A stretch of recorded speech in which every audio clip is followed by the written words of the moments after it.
Thank you so much, Issam, for joining us today. We're so honored to have you with us, and I'm so lucky to be talking to you. Thank you very much, Moisa. It is igualmente, as the Spanish say. That is, I am really looking forward to our conversation. Thank you so much. I'm just going to give a bit of an introduction to Issam for everyone. So Issam Kourbaj comes from a background of fine art, architecture, and theater design.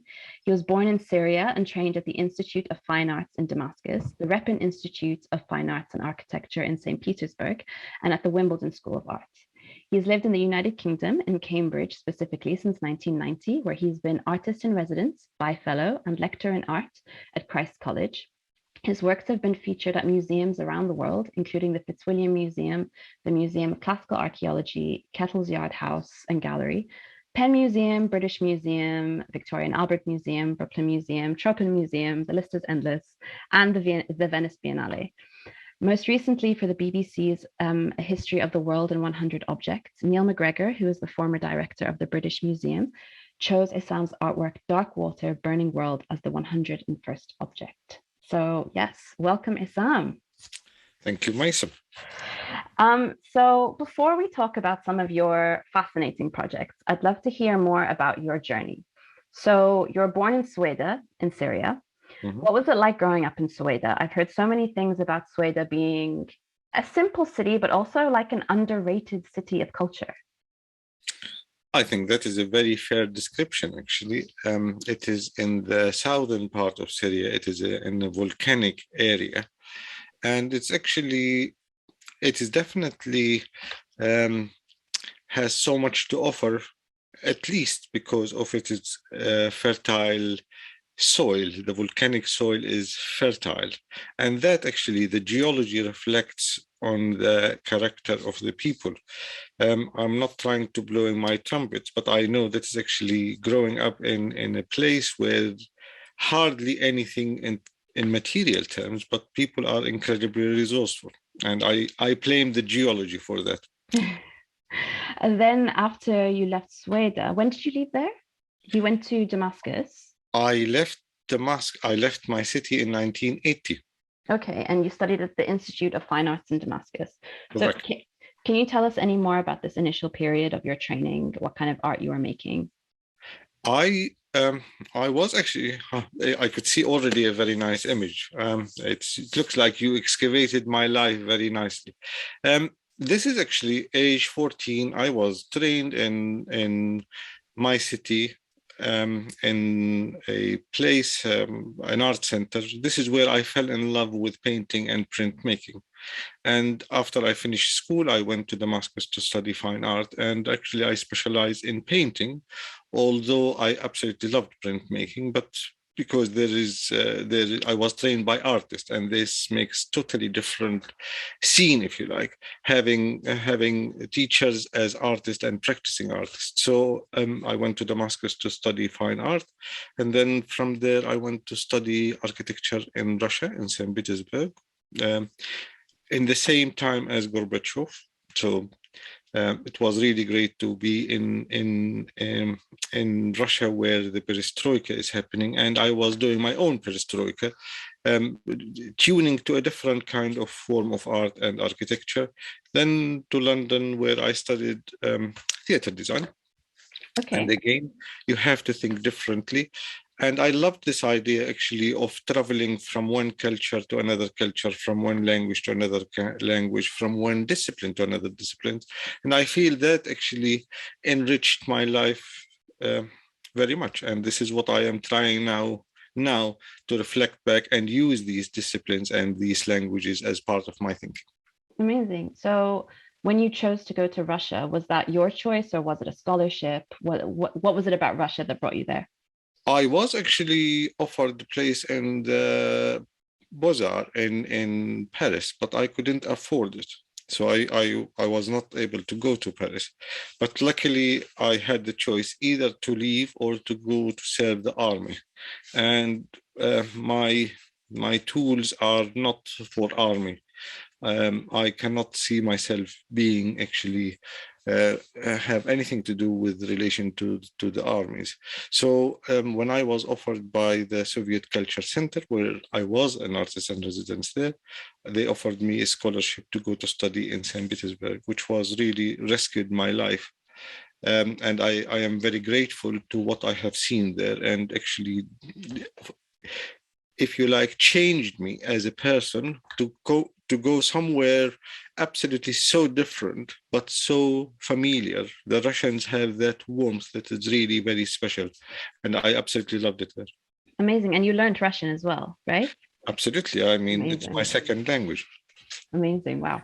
And then, as you said, you moved to the UK to study at Wimbledon School of Art, and then you moved to Cambridge in 1990, and that's been home for you ever since then. Interesting what you are showing now. Actually, this is a very beautiful exhibition in 89. I mean, if you know these names, these are giants, but I didn't know anything about them. Elizabeth Frank, Eduardo Paolozzi, I mean, these John Piper, I mean, these names at that time, of course, they meant nothing to me. But this is the first exposure to the world of art in England. And that was really, I mean, it was something that is suddenly the heavens opened, and I am just learning totally different vocabulary. And when I witnessed that exhibition, so that was really a spectacular turning point in my life, where I decided to come and live in England. And of course, being in Cambridge, such a small place, geographically small place, but of course it is not an easy place, especially of somebody of my nature, a Syrian, an artist, not speaking English. I mean, what is the wrong ingredients to come to Cambridge for? But I met a group of people that has made my life worth having, if you like, a try. And this try is still on 31 years later. Amazing. So I was actually going to ask you, so why did you decide to settle in Cambridge? Because obviously when a lot of people come from abroad, they automatically go to London as not just a center of art, but a very diverse place to be in if they're not from the country itself. You see, there is something really very poetic about the city. It is the scale that people walk, people cycle, people greet each other in the street. I mean, that characteristic very much reminded me of the place where I came from in terms of the scale. And that dynamics really spoke to me. And I was offered place to teach. I mean, this was the if you like, that start anchoring me, starting the place where I could start put some roots. And that London, even up until the second, I am not actually, I don't belong to big cities. I love the idea of visiting, but I need to come back to this tiny small place where I could walk, I could breathe, I could see other people. So this is why I love Cambridge, and I miss it when I am away from it, with all its difficulties. It's not, the ground was not, or the pavement was not paved with gold. So it has its own problems, but I love it. And it's home now. It's home. The word home is it's not an easy word for me. It's probably a home in progress rather than a home. Okay, I like it's not a finished product. The word home is not a finished product. It is a process. Okay, so I want to discuss some of your most prominent exhibitions and artworks, which, I mean, there are so many amazing things to talk about from your artistic career. It's been very difficult to choose them, but we're going to try. One of the first I want to talk to you about, Issam, is Last Light, First Light, which was your very interesting experimental project with the camera Obscura. So what was it about the camera Obscura that interested you so much? Curiosity. It is actually, now I know it used to be called a collecting place by one of the Chinese philosophers. I didn't know anything about it. I was just in the attic of my former studio at Christ College, and I saw this beautiful reflection of the outside world inside. And I was just asking one of my colleagues, who is a photographer, and he said, "This is a camera obscura." I said, "What is that?" So I really was so delighted that is I went back to physics books and I started studying it, and I absolutely loved this magical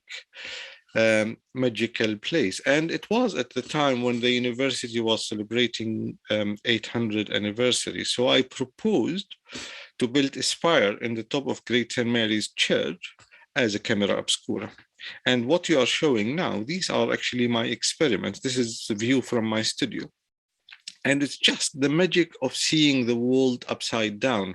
And the world becomes the liquidity of light, the liquidity of movement. It becomes so poetic that I dedicated, and I'm still working lots with the question of light and reflections and optics.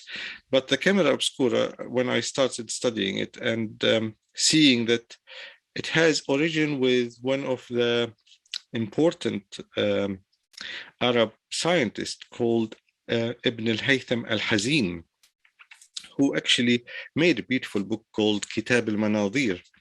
And he was touching on it while he was in the prison, looking at the camera obscura, if you like. It is the word camera obscura, it means a dark room, which is, if you look at it as a prison, one way, but actually darkness, it is a nurturing place in this case, where the light is transformed from outside through a pinhole or an aperture to the inside world.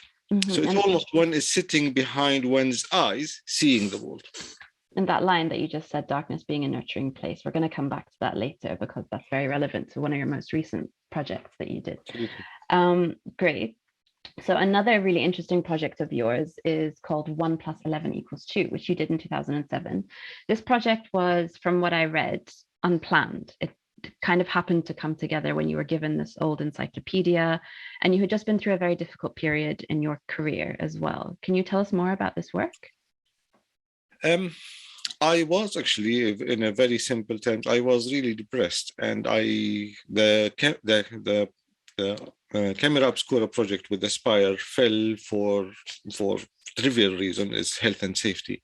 And I was really invested 4 years of my life. And so one day I came to the studio, and this Encyclopedia Britannica was given to me by a dear friend. And I thought, I need to do something actually that it takes me out of this very black hole. So I thought, how about if I commit myself to do something as long term? So I opened the encyclopedia in front of me and I started making these drawings, and I made about 10,242 drawings in 7 months, and I absolutely loved every single minute of it. It's so challenging to have this forest of words and thoughts, this all human knowledge being confined between the shoulders of these books that I have access to, and I am drawing on the top of them. I promise you, it is a highly recommended exercise, and you don't need to be depressed to do it. But it's the idea that's actually to have, I mean, as an artist, I always struggle to start the canvas from scratch. It's always, I need to build many layers. So the layers were already there for me, and it was a beautiful exercise. And it's called mathematical titles because of the process of the way how I made it. So between one page to another page, there is 11 you don't see. This is why it's called 1 + 11 = 2. So this is the thought behind it. I see. Okay. So essentially you were repurposing this encyclopedia and basically creating an artist's book from it. Yes. But there's also this theme, which is throughout your work, of reusing or repurposing discarded materials or things that, you know, people have left over, and we'll see so much more of that in your later exhibitions. But are there any roots to this, the roots of, you know, this desire to hold on to objects or materials that maybe other people would discard, but also on the flip side of that, seeing beauty in these everyday objects that maybe other people don't see? Thank you for this, Maisa. I really appreciate it. It's absolutely a very beautiful question. And the idea actually that it came from my uncle, who I never met, because he used to take unexploded bombs left by the French and make spoons out of them. So imagine as a child, I was eating the spoons and I was told these were once bombs. So imagine, Wow. imagine what an imagination that just holding that spoon. And since actually I felt again, just what I was saying, that is the resourcefulness of the people, Syrian people and many people in the world, when they don't have very much, suddenly you have to think differently.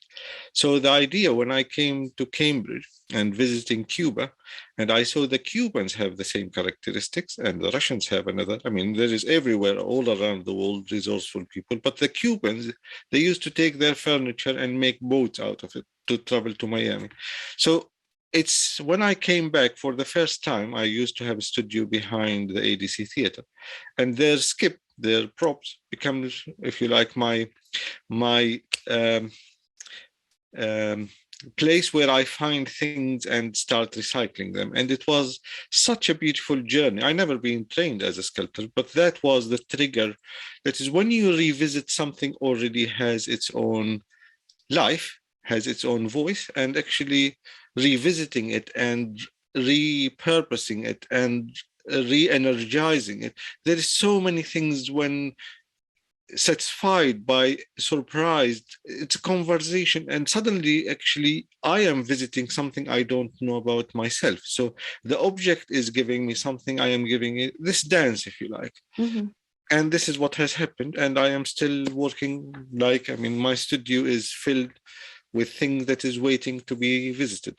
So things that already have their own story, you're adding your own story on top of that and maybe interpreting it in your own way. Palimpsest. I mean, Yes, our exactly. life is all palimpsest, but this Exactly. is a direct interpretation. Exactly. And the palimpsest, perfect timing, Issam, is what we're going to talk about next. Yeah, So, so at this point, Cambridge was pretty much home for you, and you really understood the city and its history. So then you created the Cambridge Palimpsest. So for anyone who doesn't know what a palimpsest is, it's usually understood in the written form, as like a scroll or a book which has had the text scraped or washed off so that it can be reused. So the content becomes layered, one thing on top of the other. And then in other mediums like architecture or objects, it's simply reused or repurposed layered surfaces. So with your Cambridge Palimpsest project, you essentially excavated the city through cartography and created a puzzle from it. So what made you want to do this project? How did it all happen? It was actually at one stage I made a collaboration with the aerial photography department at the university. So the origin of this piece was just only two layers, a map and an aerial image. Mm-hmm. But when the vice chancellor sent an email in 2006, that is, if anybody is interested in proposing anything to do with Cambridge history and celebrating the anniversary. So I put this proposal, and to my delight, the pro vice chancellor, who is a very delightful archaeologist, Dr. Kate Pretty, saw that proposal and immediately invited me to come and share my thoughts on it. And of course, the minute I came in, she was really not interested in talking to me. She was playing with this puzzle because she's an archaeologist. So I could see the fascination of archaeology.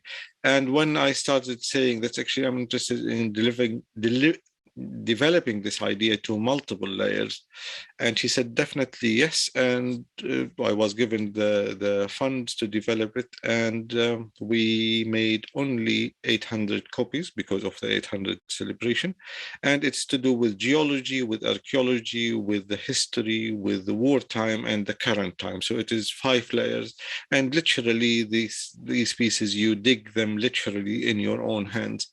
And of course you could see that is the city, like many cities, it is geology driven. The influences of geology on the archaeology and on the current phase of the city, it's very present on this place. And I did it in collaboration with the Cambridge Archaeology Unit, and they are delightful people, and I'm still in a very, I mean, I am still in contact with them, and I share with them many different thoughts because of my fascination with archaeology.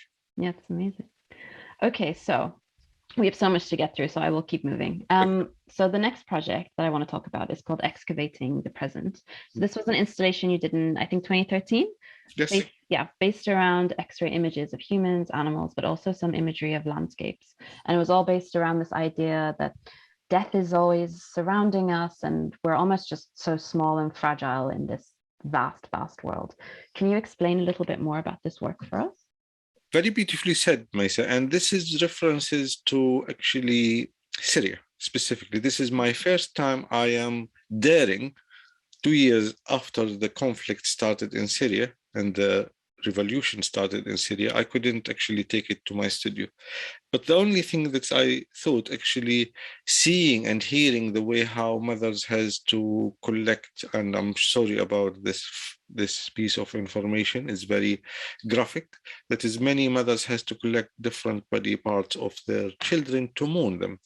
And this is where I thought actually the idea of making these X-ray images of different fragments and putting them together, it's almost my solidarity to Syrian mothers. And it was opened actually on the 21st of March 2013. This is the Syrian Mother's Day. And of course, you cannot see the scale of these X-rays, but I think that there is exactly, you could see now the image, you could see how big these, it's almost like, but they are, X-rays are photograms, and photograms, it means an image without a camera. So I took them and I took them to the dark room and I made photograms out of a photogram, and the idea of excavation becomes more relevant. And this was in excavating the present, and that the present of many Syrian mothers and many Syrian people. And that theme of excavation is ongoing from your palimpsest, from everything else that you're doing. Absolutely. Yeah, so everything is linked. Okay, so Unearthed is another project that you did in 2014. It was in London and in Cambridge. A multimedia exhibit, I think, right? Correct. Yeah, using again a lot of found repurposed objects inspired by the conflict in Syria. There's a general theme of, I'd say, loss and mourning here. Can you talk us through some of the works?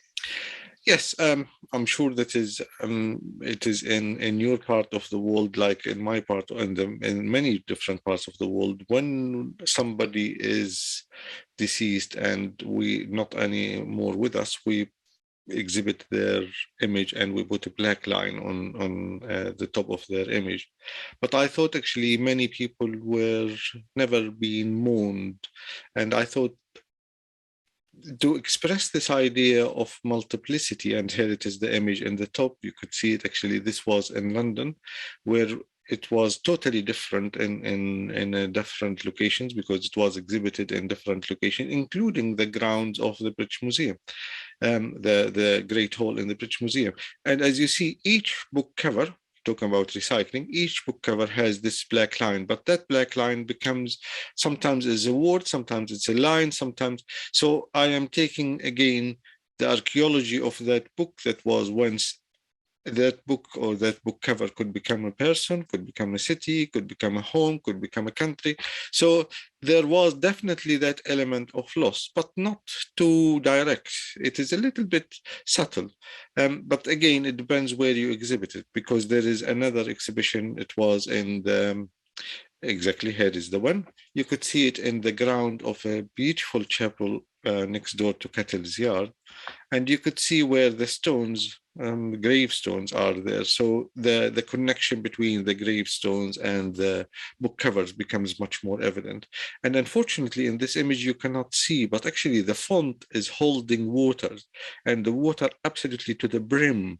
That tension, that water actually created a very powerful focal point in among these gravestones, if you like. But next door to it, I was exhibiting one of my pieces called After Image, and this is references to my mother, who never had actually any schooling. And she who was trying to make sense of her very few letters and words in Arabic. And so I made that piece in my left hand upside down. So this was exhibited together in the same time. So this piece on the bottom, that was not dedicated, but inspired by your mother? Exactly. Okay, wow. And it is actually, it's quite a very big piece, and I exhibited it next door to my mother's writing to my children, trying to teach them the Arabic alphabet and the Arabic, or actually they are not Arabic, they are Indian numbers. But it was really quite nice to see the way how they start speaking to each other. Yeah, that's beautiful. Okay, so this project I love so much, so I'm very excited to talk to you about it. It's one of your extremely well-known projects called Another Day Lost, which I think the name is inspired by a Fairuz song. Is that correct? Correct. Yes, I think. Yes, there we go. I was sitting with a friend yesterday trying to figure out which Fairuz song this could be, and I was Googling all of the Fairuz songs trying to find the title. So we got there eventually. And it's really you and I have a very nice common friend, a very talented young curator, Louisa Macmillan. It was actually working with her, and with her energy, we did this piece in 5 locations simultaneously in London to reflect the map of Syrian refugees around Syria. So we put the map of Syria and plotted the refugee camps around Syria, and we made similar attempt to create the same installation in London simultaneously. And it was the image of it is very simple. The construction of it is a mini. Here it is exactly. It is a miniature model of a refugee camp made out of medical boxes and letters and pages of books that is to be recycled. But actually not any books. The books has to do something with home. And that installation surrounded by a collection of burnt matches to reflect the amount of days since the Syrian uprising. So visiting these locations daily and burning one match and adding it to the installation. So, and that installation went from these 5 locations in London to a warship in the Thames. So imagine exhibiting this in the top of a warship. I mean, what a location to exhibit. And then travel to many different places around the world, including New York, Philadelphia, Dubai, and Budapest, and of course Cambridge. And so it lives its title, but each time the title changes according to the days since the Syrian uprising. Yeah, I was going to ask because I saw the titles of the different shows in the different cities, so the number would change. Like this is 1888. I'm assuming days and counting, and then the next is 1900 and something. So exactly. that's the matches that it's the matches burning. Because yes, absolutely. The matches reflects the burnt matches. It's a burnt day, and this is where it's the metaphor coming from. And the because of the materials that you're using to make these little structures, there's this sense of fragility in every little piece. So I guess that connects really well with the infrastructure of the refugee camps that you're trying to represent in the materials of the tents, of the makeshift homes. So that is the imagery that you're trying to go for, and in the fragility of these small pieces. Absolutely beautiful, Maysa. And actually the magic of our heritage, this is the last one in Budapest. So imagine it was actually exhibited in St. James's Piccadilly in London, just a refugee camp inside the UNHCR tent. But in Budapest, I mean, the more you go, the more you have, and suddenly the tent is bleeding outwards. So this was quite a very significant actually installation, the last one. This is the 12th edition in Budapest. But what's really interesting, we don't spot it here, is when you come close to these tents, because they are made out of words and images and letters, and so sometimes the connection between one image and one letter, one word, so that kind of spontaneity, there is poetry to it, looking at it from outside. But when you come close to it, when you zoom into it, suddenly you see something very unexpected. And you could see people are coming around and spotting these kind of connection and speaking about it. So it has this kind of, it stretches the audience to see it from the many different kind of readings.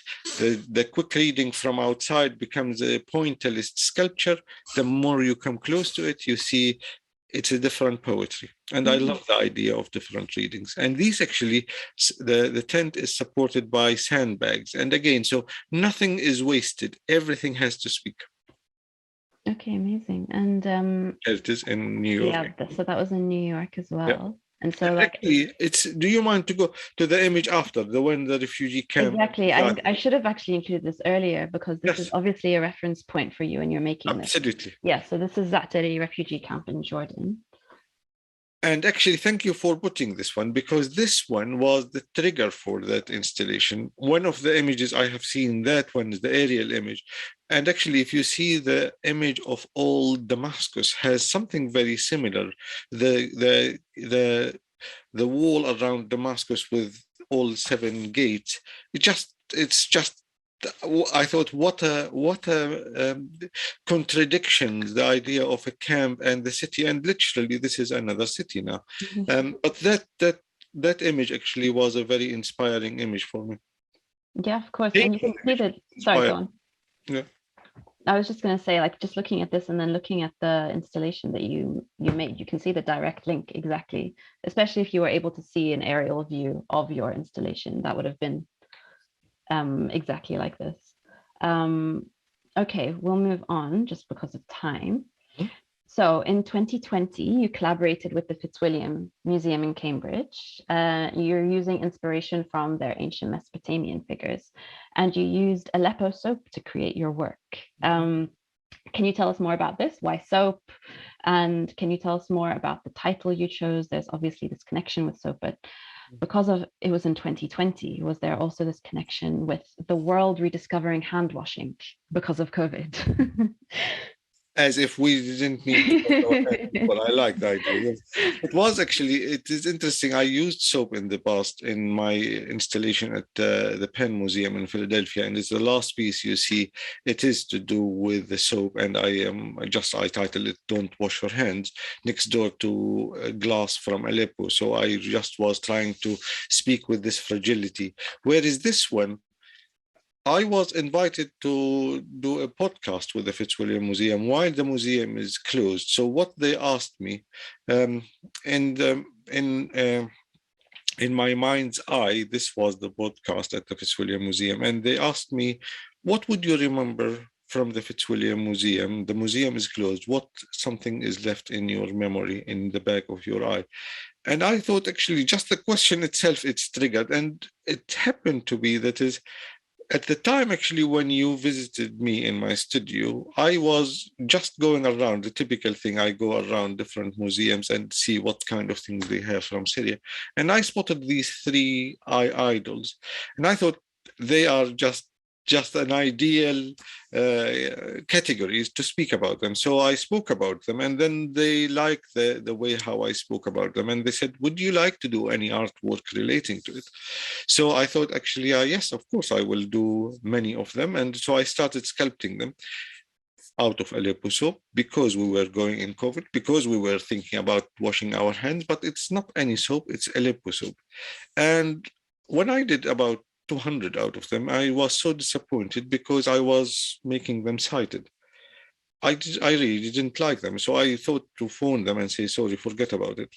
Then I came up with this idea. How about if I actually sculpt them, but blindfolded? And that's it. It's really becomes a totally different piece. The fragility, the way how they are so tender, these pieces, they are much like they started speaking a totally different voice. They are not anymore a replica of the original. They are a reflection of the originals, but of the people of now, of what's happening in Syria now. That fragility was very clear. And the installation, it is to do actually to do with lungs and to do with eyes, because it's references to COVID, but references to many people who are in a dark place in many parts of Syria. So I thought that it's 366. This was the 10th anniversary. 366 my idols, and the museum had 3. So it was just to mark the 3rd leap year since the Syrian uprising. Wow, okay, incredible. So I am always interested in dates and interested in connections between numbers and objects and material. The material, the agency of the material. The soap becomes a different soap when it is sculpted as. I am actually working with other things with soap, but it's always I am really curious to see how many things I could visit the same material. Yeah, and it must smell amazing as well. Aleppo soap, out of all the soap. Sure, you know. Incredible. Yeah. So your most recent exhibition in 2021, it was in Amsterdam's Tropen Museum, which I unfortunately couldn't go and see, but I have seen photos and it looks amazing. But this was more like an intervention rather than a traditional exhibition. There are so many interesting themes here, like migration and growth, and you really scraped it back to the raw and the natural world, especially in your use of seeds to explore the connection with Syria. I'm just going to play, if possible, a very short clip from that exhibition. If it plays, I hope. I actually came to Netherlands for the first time to visit several curators. They said, look, we have many objects from Syria. Would you like to see them?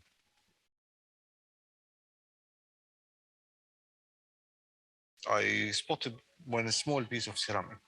In that piece of ceramic, there is many different drawings, and the drawing reflect the cycle of life.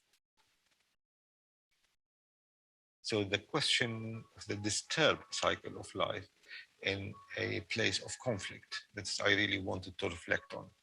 So this was my starting point. And then everything was built around the idea of seed, the metaphor of seed.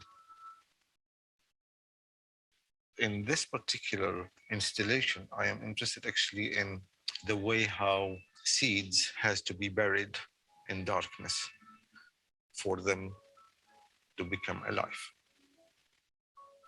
They have to travel from that nurturing darkness to the light. But darkness, like light, has a negative as well as a positive side. So I am dealing with these both, a dark place as a nurturing place and a dark place as a destructive place. Sorry, I will continue. We could watch that all day, though. It's amazing. It's the worst thing to hear your own voice. Absolutely. You spoke so eloquently, Issam. So, seeds. I want to hear all about this project. Where did you get the seeds from? What did you do with them? Where did this idea even come from? The idea came from the trigger of the idea. It's the seed bank in Svalbard. They opened their doors for the first time to rescue Syrian seeds because if you like, the Icard center in Aleppo was bombed. And this ancient seeds from the Fertile Crescent, they cannot be lost because they are the origin of all seeds around the world. So I thought I really need to pay attention to this magnificent step. That's, imagine the seed bank, all our seeds coming from all around the world, but the first time to be taken is the Syrian seeds and to be replanted in Lebanon as well as in Morocco. And I thought I really want to celebrate it. So the coincidence of seeing that plate, working with the curator, Sarah Johnson, at the Tropen Museum was great, actually, because you could see the idea of bouncing ideas. I will suggest this, she would come back with this. So when I saw that plate, I thought, that's it. I could see the origin or the story, the narrative that I would like to explore. So I made that connection between the seed and the refugee and the way how one is traveling from one place to another in seek of life, but they are totally different darkness. Equally, what we have done, which was really fantastic part of the exhibition, outside because again, it's to do with the 10th anniversary of the Syrian uprising, we asked Svalbard for these seeds. We planted them outside the museum, and we grow these variations of different wheats and chickpeas and lentils. And then it was part of the exhibition, a live part of the exhibition. And some of these, we collected the seeds and we made bread.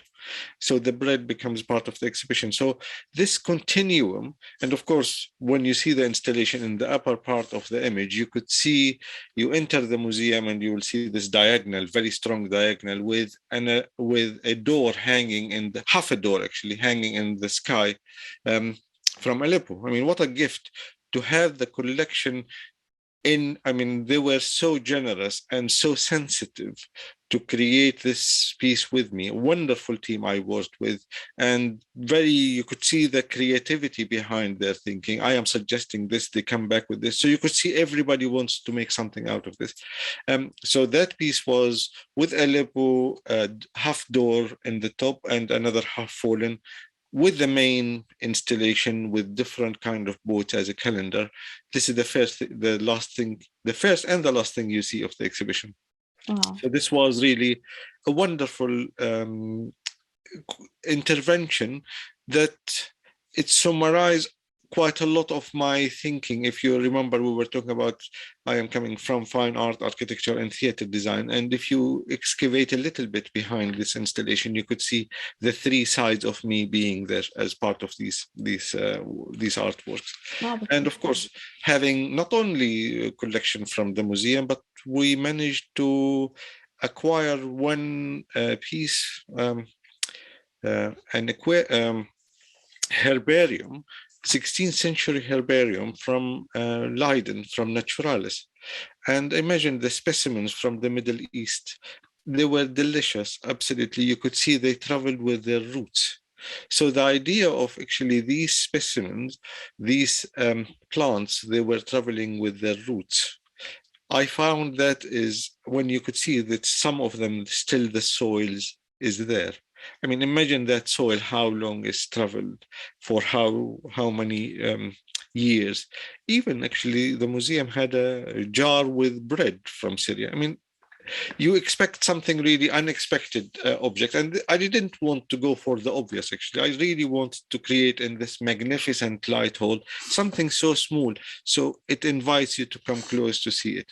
I mean, it's one of my very, very highlight of my life during the lockdown, actually. And I was really very delighted to make this exhibition. It's a beautiful project. I wish we had more time to talk about it, but we have so many other things that Okay. we have about a couple of more minutes to cover them, because there are definitely some very interesting questions in the chat for you. Okay. So very quickly, Dark Water Burning World. For anyone who wasn't familiar with Issam's work before today, there's a very well-known British Museum project and BBC series called A History of the World in 100 Objects. In 2020, they aired a special program where there was a round table of guests, including some amazing people like Neil McGregor, who was the British Museum chairman, and David Attenborough, who is the coolest person ever, as we all know. And they discussed Mary Beard. Yeah, yes, exactly, yes. And they were discussing adding a 101st object to represent how the world has changed in the past decade since the end of the original series. And they chose this piece by you, Issam, which is an incredible achievement, but it must feel amazing, but also bittersweet, because this work is laced with so much sadness in everything that it represents, in the refugee crisis, the destruction of a homeland. So now that represents the last decade of the world. So it's on one side an achievement, but on the other side, this is so depressing for the world at the same time. But this is the reality. And the reality, actually, you see the metaphor of the boat and the metaphor what I was playing with. If you look closely, you will see actually people, these matchsticks, are huddled together. You see, it was I mean, when Neil McGregor decided to go with this piece as to integrate it as 101, his intention is to represent us all. The idea that is in the time of difficulty, we come closer, we support each other. And this was the metaphor of that boat. That is, it's taking you from one place to another. The word metaphor is actually is a boat taking you from one place to another. So although it is tragic, although the people are carrying trauma with them, but these matchsticks are not totally burned. Like actually charred seed, because charred seed even have the chance to grow again in the right environment, in the right soil. But these people who are using the water becomes a media of hope, although it is equally a media of tragedy. But there is a place one is dreaming to arrive to the shore of safety, but being together, huddled together. If you look inside these boats, you will see there is a glue to represent water, but equally to represent glue, to stick. That's the way how we stick to each other. We support each other in the time of difficulty. I'm sure you know the film of Fellini and his rehearsal of orchestra. That is, the whole orchestra was fragmented throughout the whole film, and they came together to play the sound of a music together, working together as orchestra only when there was a destruction of the church where they were rehearsing. And that moment interests me. That's actually, we take things for granted. We take many things for granted. We take each other for granted. But when in the time of tragedy, we are different people. We are much more actually aware of the relationship between the self and the other. That's beautiful. Thank you so much, Issam, for going through all these projects. This has been so lovely. We're going to go, I'm going to have to skip that one, unfortunately, just so that we can go to the quick Q&A here, and then we'll open it up to the floor. Okay. So, Issam, what are you reading or watching right now? I am reading essays by my two sons. The young son thinking about music, and he is studying marketing in Nottingham, and the way how music is influencing consumer behavior. And my older son, who is studying in Glasgow School of Art, his essay to do with different alternative eye of the city, and learning from them. It is a very rewarding place.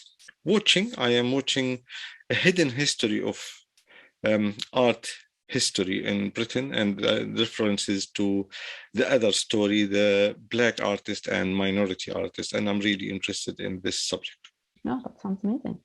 Okay. Who would you love to shadow for a day, past or present?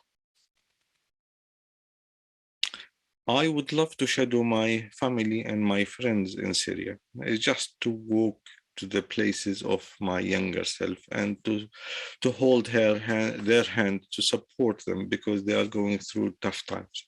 That's beautiful. What do people most misunderstand about your work or your line of work? I actually don't mind. I am very happy with whoever would like to take. It is people's understanding. It is their responsibility, not mine. But the only time actually that is I came across that somebody totally missed the point, that is after one of my talks where I was exhibiting my boats, and somebody came to say they are not beautiful. And I thought, it's actually, I'm not after that golden boat's beauty, and I'm not interested in that kind of beauty. But I didn't mind. I felt actually I wanted to support him, to say, I really appreciate your comment, but my intention is definitely not making this kind of glossy, sparkling beauty. My interest is actually, there is another fragile beauty that I'm interested in. Okay. And whose work do you admire and are inspired by? I could give you a huge list, but if the first one will be the German artist Selim Kiefer. I found him painting, sculptures, thinker. I found his work really takes me to many new depths. He is an incredible artist. Absolutely. Okay, thank you so much, Issam. We're gonna open it up to some questions. So I think we have Susan first. Susan, can you unmute yourself? Susan.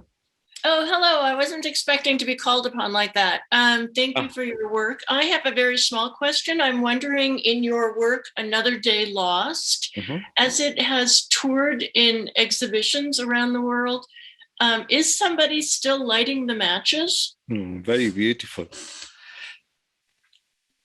It is actually, the metaphor of the matches still lives on.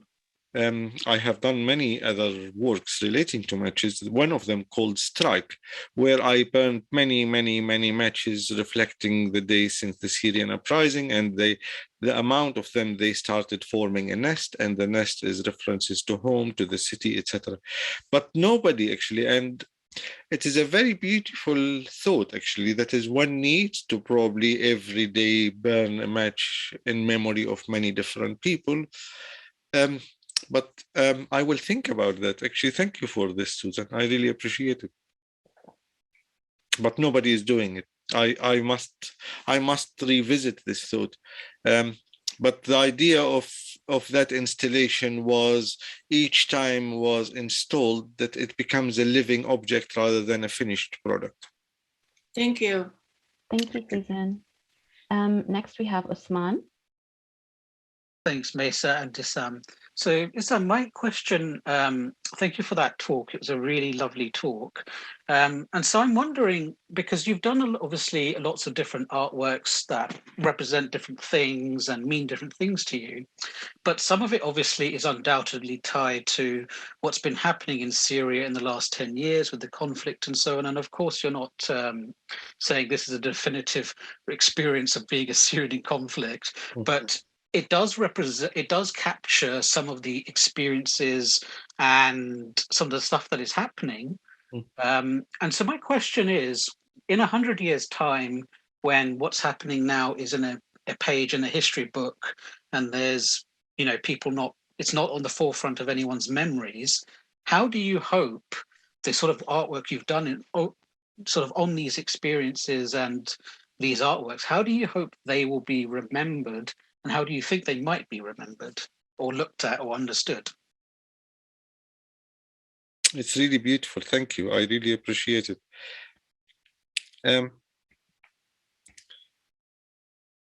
You see, we have no choice. We are, I mean, at least me, I feel we are put in this position as a Syrian artist, Syrian-born artist. I feel I cannot ignore what's happening. So my job is to craft a mirror to reflect the sound and the images of what is happening. But of course, I am not after history. I am not looking to see what is going to happen in the future. Although just now you said it, if you look back actually in history, many artists reflected in their reality, and that reality lived on. Not that is, I am not particularly interested in Picasso, but for example, Guernica. Guernica is being repeated in different forms. So although that piece may be reflecting Guernica, but actually Guernica is repeated in many different conflicts around the world. So I believe that is, if I will be judged in the future by the agency of the material, by the agency of the idea, by the agency of the context, I will be delighted. But in the end of the day, I don't want to be seen, I am an artist of an occasion. That occasion is the conflict. This is not my job. I am interested in many other thousand things, including what is happening in Syria, but not, there is so many other things that I am currently working with optics and lights, and this is where actually my interest in science and mathematics. But I think that is, I would love to be there in 100 years' time and see what people will look at my work. But the idea of my work being in the, if you like, a historic document, it is equally a privilege, but it's a huge responsibility. And I hope that I could live up to this responsibility. So thank you for your question. Thank you so much, Issam. There are a couple of questions in the chat, but unfortunately we've run out of time. But you guys can get in touch with Issam on Instagram and on Twitter. He regularly posts about his upcoming shows. So please follow Issam and keep up with his work. And we would love your feedback. Please tell us if tonight's event was good. You can go to uppicker.com/was this good. And if you love today's event, we're going to share the link in the chat. I think Mikey already has, for the feedback form. And thank you all for joining us so much today. And if you want to support us and you love what we're doing, and you want to keep us growing, this is a community powered event. So please be one of the people that supports us. And thank you to all of the people on the call who are supporters. And help keep this community alive. And sorry, Issam, you're about to say something.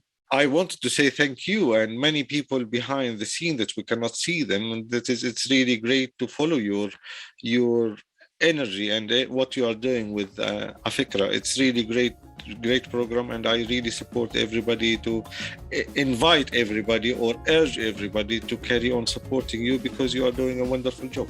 Thank you so much, Issam. And now you are part of our wider community, whether you like it or not. You're with us now. My hat off. Here is my hat, and I will take it off. Thank you so much. And everyone, please remember to follow us on Instagram and on Twitter, like us on Facebook, subscribe on YouTube and Spotify, join our mailing list, and we will see you all very soon. Thank you so much, Issam, for this amazing hour conversation. It's been beautiful. Thank you. Thank you. Thank you, everyone.